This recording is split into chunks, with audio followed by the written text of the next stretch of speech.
Today we are looking at the essence of Christmas because it happens to be Christmas. And this is a story that is told. We're all familiar with it, the Christmas story. It's taken from basically the two Gospels, Matthew and Luke, the birth story. Mark didn't do anything with that. Mark didn't acknowledge anything special about the birth of Jesus, neither did John, but Matthew and Luke did, and they vary in their stories, which is very interesting.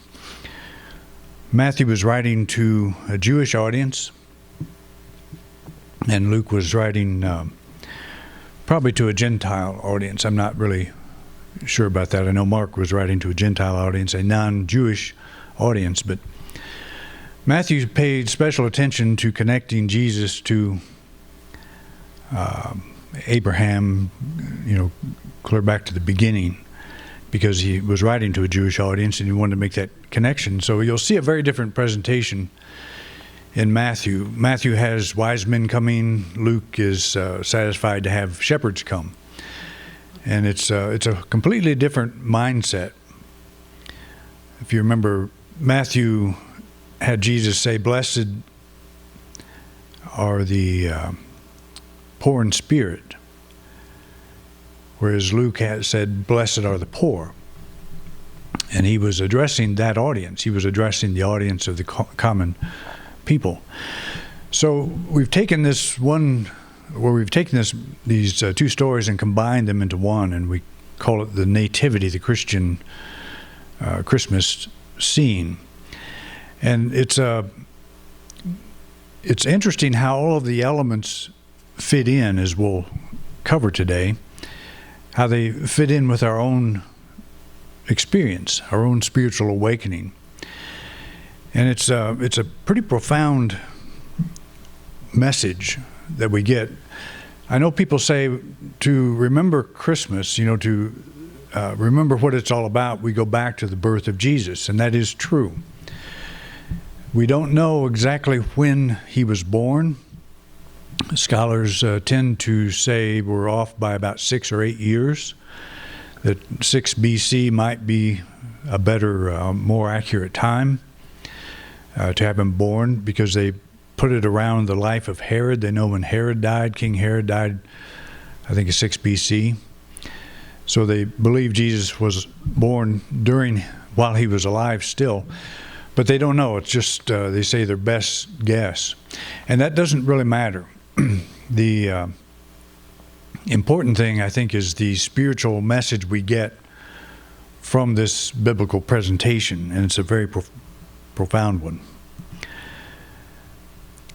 So Paul talked about the mystery hidden for ages and generations, but now made manifest to his saints, which is Christ in you, the hope of glory. So what is that? We talk about the birth of Christ. Are we talking about the birth of the man Jesus, or are we talking about Christ in each one of us? And when we refer to it as an inner dimension or an inner aspect of our being, it is the spiritual dimension. Christ, as I have pointed out many times, is a title. And it was reserved for prophets and kings who were anointed. It means the anointed one. And so Jesus comes along, and the writers of the New Testament gave it a different meaning. They applied it directly to the man Jesus. And I think that's for good reason. But we don't want to forget the spiritual side of it, what it means to us. The mystery hidden for ages and generations, but now made manifest to his saints, which is Christ in you, the hope of glory. Paul had a moment of insight there where he recognized what our true hope of glory is, and that is that awakening to the spiritual dimension. We draw our lives from external sources. We define ourselves by our bodies, by our history, by our families, by our economics, by a lot of different things. We define who we are. But when all is said and done, we share a universal identity, and that is the Christ, or the spiritual dimension, bubbles up through each one of us. And that is truly our hope of glory, to make a conscious contact with that. And that is what we call the birth of Christ within us. It's an awareness that we are much more than this body identity. Christ is the essence of God, individualized in each one of us. We've accepted as the basis of our identity ideas of lack and limitation. These have found expression in our minds, our bodies, and our circumstances. And I can't overstress that fact, because we all can say fairly easily that I am a spiritual being going through a human experience. But most of our life is spent going through the human experience. That's where most of our attention is. It is so easy to have our attention drawn to events that are happening. I was thinking this morning, it is the mind, the chatterbox of the mind operates exactly like mainstream media. Or I should say, mainstream media operates exactly like the chatter of our mind. That's probably why we're attracted to it. Because when you watch mainstream media, nothing is ever resolved. It's all about conflict. It's about focusing on conflict. So why do we do that? So we'll come back tomorrow and watch it again. It's called viewership. It's called attracting people. It's a very low-hanging fruit, but it's how our mind works. If you don't believe me, just sit down, close your eyes, and try to become still. And watch your mind run off in an endless chase for something it never catches. And if it does catch it, if you do resolve that problem, like the mainstream media, you look for another one. And we just keep going. We keep following that. And that's where we are most of the time. Though we are spiritual beings, we're having this human experience, and that is the chatterbox of the mind. It is going all the time. So much so that we feel like if we take our mind off that we're somehow irresponsible, or that we're lazy, or that we're not paying attention, or whatever. But this whole spiritual thing, it's a different way of thought, a different way of thinking, a different way of perceiving ourselves. So Christ is the essence of God, individualized in each of us. And we've accepted something much less than what is true. Our hope of glory lies in recovering the awareness of our spiritual core. We reestablish our identity in the Word, or the soul. And read the first chapter of John. This is where this comes from, the Word. So that the Word may become flesh, full of grace and truth, and dwell among us.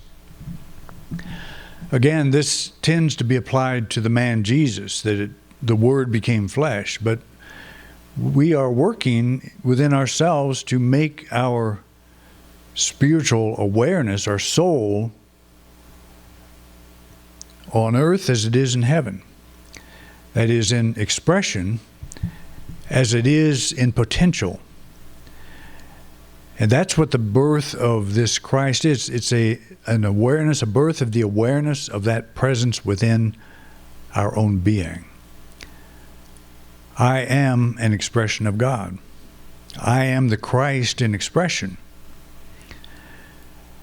We don't want to say that too loud. We don't want to say that publicly necessarily. We don't have to.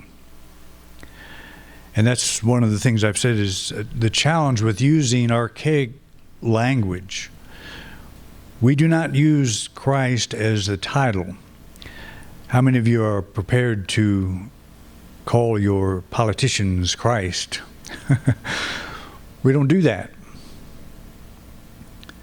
We don't call our president Christ. It's a title that we don't connect with except biblically. We go back 2,000 years and it's a language we do not use today, except in the religious context. And that's okay, but we don't always understand that. We don't always translate what we're talking about when we refer to the Christ. It is the pure soul, the spiritual dimension in every one of us. So we come to Mary in the story. We're looking at the different elements of the Christmas story, and Mary is a very important one. In the 6th month, the angel Gabriel was sent from God to a city of Galilee named Nazareth, to a virgin betrothed to a man whose name was Joseph, of the house of David. And the virgin's name was Mary. And he came to her and said, "Hail, O favored one, the Lord is with you." But she was greatly troubled at the saying, considered in her mind what sort of greeting this might be. And the angel said to her, "Do not be afraid, Mary, for you have found favor with God.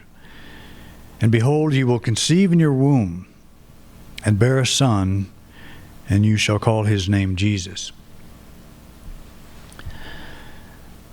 If you look up the reference to the Old Testament scripture that is used when it's announced that this special baby is to be born, when you look at that reference, it is speaking of a baby back then, several hundred years prior to this story. And the Bible writers often took texts like this. In fact, almost all of the Old Testament scriptures they used, if you read the actual context that they're written in, very few have to do with what the gospel writers are talking about. And scholars have recognized this for a long time. But you have to understand what they were trying to do. They were trying to say Jesus is the expected Messiah. Most Jews did not believe that. So they were trying to build the case for that, and they did build the case for it for a certain number of Jews, but not enough, which is why Christianity was open to the Gentiles, to non-Jewish people. If it had not have been, it would have probably died as a Jewish sect and not gotten near as far as it has today. But there's a lot of little tidbits of information that are helpful to understand how this is presented and why it is presented in the way it is. Mary represents the spiritually receptive intuition. She's the higher self that is open to the things of spirit. She is our intuitive nature, that part of us that knows there is more to life than this human physical existence. So you think about this, angel is announcing the birth of this Christ child. And Mary is saying, how can this be? But you see, in our own time of quiet, we have the belief that it requires a great deal of study to become spiritually aware. And exactly the opposite is true.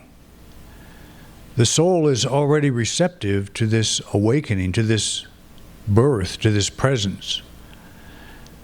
But again, that mind chatter has kept us so preoccupied that we're living on the surface of life. And we would say, if the soul is complete, how come I'm not experiencing it? How could this be? Because we need to set aside the chatter to have a direct experience. And that is the significance of the angel of the Lord. It's like a divine force that's saying there's something more here. Something's going to happen here. And it's not going to involve conventional ways. Again, we have believed that if we study a lot, if we totally focus, if we give our whole attention to following spiritual ideals and try to practice all the things that we have come to learn that someday we will become pregnant in this sense. We will advance. But we don't have to do that. It's a matter of awakening to what's already here, what's already within us. To step off that treadmill of activity, of mental, emotional, endless activity, and hear that voice, that announcement that's made to us, that there's something happening within you that is beyond anything you could bring about. It's something much more profound. And that's where Joseph comes in.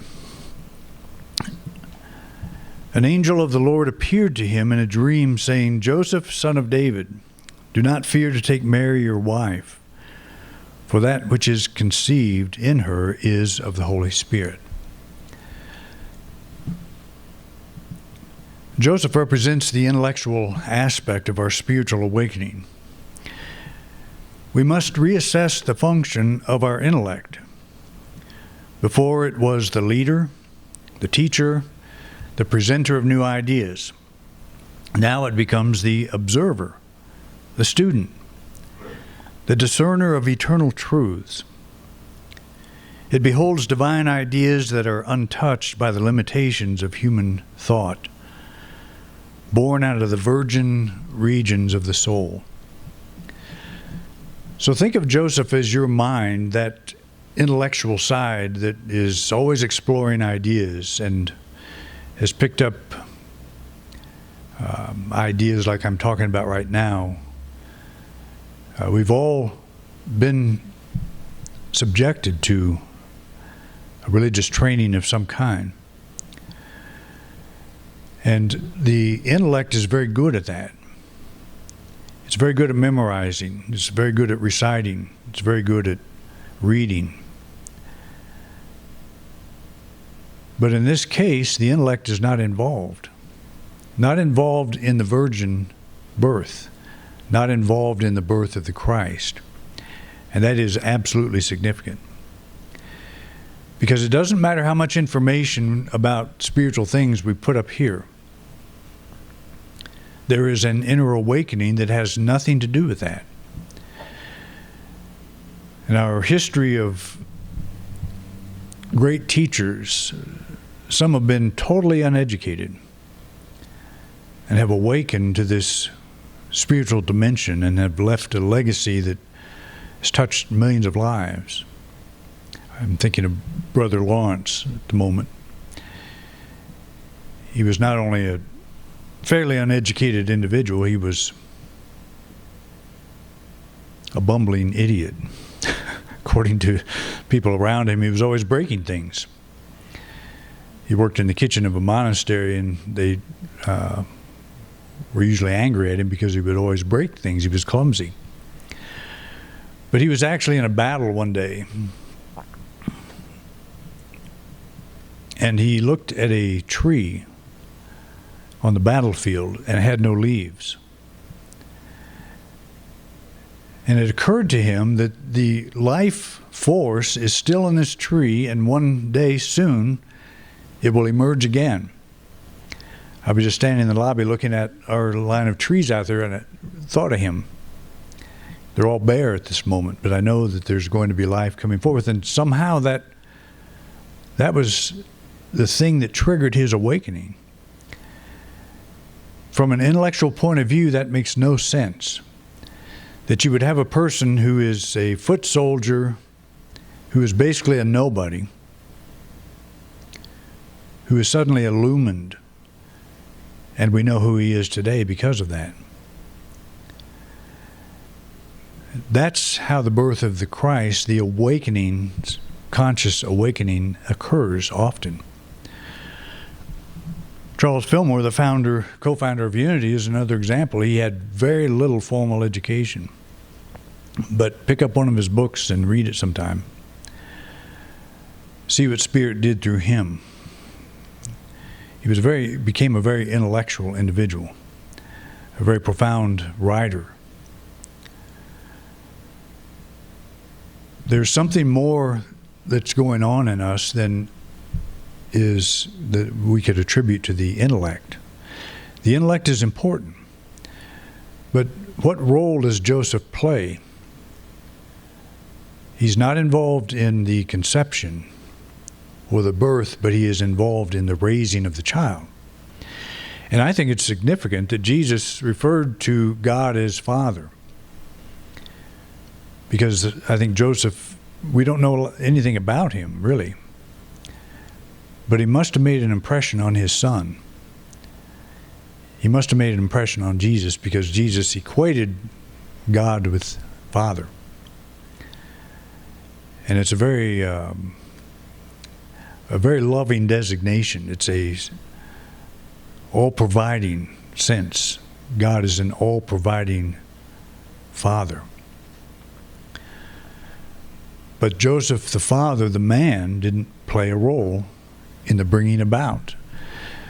But that is the process that's being depicted here is you and I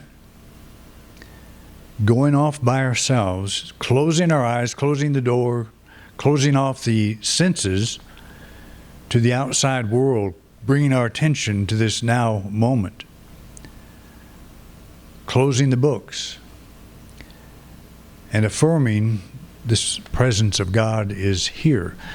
And it is in the quiet that we begin to actually make contact with this very subtle life force.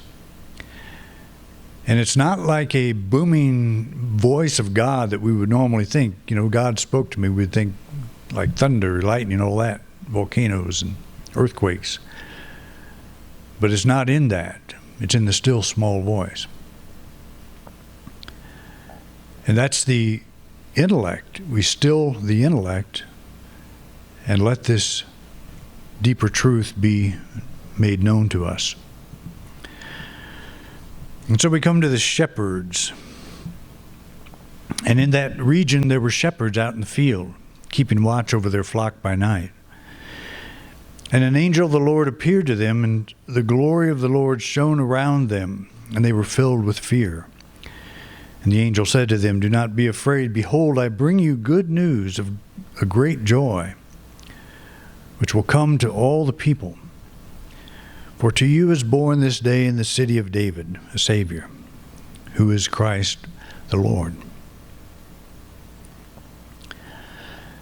The shepherds represent our ability to watch over our thoughts. They represent our innate ability to discern and judge from the spiritual perspective.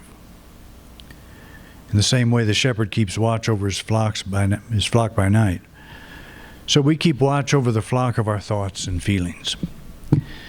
And again, are we good at that yet? It is so easy to let the mind go. Anytime something comes up, we try to get it resolved. We run all over the place to try to do that. It's a fairly intellectual process.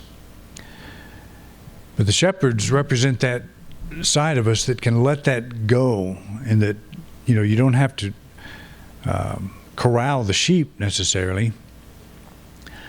When Jesus said, "My sheep hear my voice," shepherds could call their sheep out of a multitude of flocks, and they would come out, they would hear. I have some cats that do that. They'll be across the street. Anybody could call them and they wouldn't come, but they'll come when I call them, because they know my voice. And it's like there's a connection that's made there. And so we get to the point where we're simply observing. We're shepherding in the sense that we can see when our thoughts are futile, when we're overthinking, and we pull back. And just the imagery of shepherds out at night, stars shining brightly, beautiful night, watching over their flocks. It's a pastoral feeling. It's peace. To be in that state of mind and have this angel of the Lord appear. It's a revelation. That's when it comes to us, when we're in that pastoral state. And it's not to so much control our thoughts as observe. Where am I? What's my mind doing at this moment? We have that ability. And it's just a matter of being here, to be here now, be in this now moment. In daily periods of quiet, we remember that we are spiritual beings, here to express the highest and best that is in us. We let go of all that is not constructive, so that we may focus this wonderful energy and power of spirit on the good. And that's really what it comes to when we get wrapped up in our challenges of life. We're not centered, we're scattered. And we want to keep our shepherds on their toes. Which brings us to the wise men. Now, when Jesus was born in Bethlehem of Judea, the days of Herod the king, behold, wise men from the east came to Jerusalem, saying, Where is he who has been born King of the Jews? For we have seen his star in the east and have come to worship him. And again, this is the difference between Luke and Matthew. Matthew has wise men from the east coming. He's telling the Jews this man is important. The wise men from the east represent the innate wisdom of the soul. Just as there is a wisdom that knows how to unfold a mighty oak tree from within a tiny, insignificant acorn, so there is a wisdom that knows how to unfold the full potential of the soul through the mind and heart of each one of us. And I say all the time that we desire more in life because we are more. And that is the wise men in us. It's that level saying there's more to you than you have come to know up to this point. And that wisdom, that innate wisdom, knows if we will let go and trust how to bring it to the forefront of our minds, how to bring it to our awareness. I think it was Charles Fillmore that said the East represents the within. The wise men from the East, it's an innate knowledge. We are wired to experience God. That's what we are designed to do. And all of nature is doing this. It's doing it at different levels of intelligence, of life, power. But it is expressing this universal presence. And we all have that universal presence centered in us. Everything does. And we often act like we're the only thing that doesn't. And some of that is because we have created a religion that puts God outside of ourselves. And so we need to be mindful of that. We need to listen to the wise men in this regard, to turn within and find that Christ child. Sometimes we are afraid to move out of current conditions of limitation because it doesn't appear that we have the knowledge to successfully pull it off. When we commit ourselves to growth, to changes that will encourage the bringing forth new dimensions of the emerging soul, the wisdom we need is given as we need it. That's a very comforting thing. Everything that I need is here now. Every step I take is the right step. What I'm doing now is unfolding spiritually, that like the oak tree unfolds out of the acorn. There's something that knows how to do that. And we turn our trust to that truth as well. There's something in us that knows how to unfold this Christ potential. And this to me is what Christmas is all about. New dimension, another way of looking at it. A very personal one. All right? So thank you for coming out, and again, very Merry Christmas. Thank you for watching this week's program. If you enjoyed this video, please share it with others. We want to reach as many people as we can, and we appreciate your help. If you'd like to help support this ministry, just click the donate card at the top right-hand corner of your screen. Your financial support means a lot to us.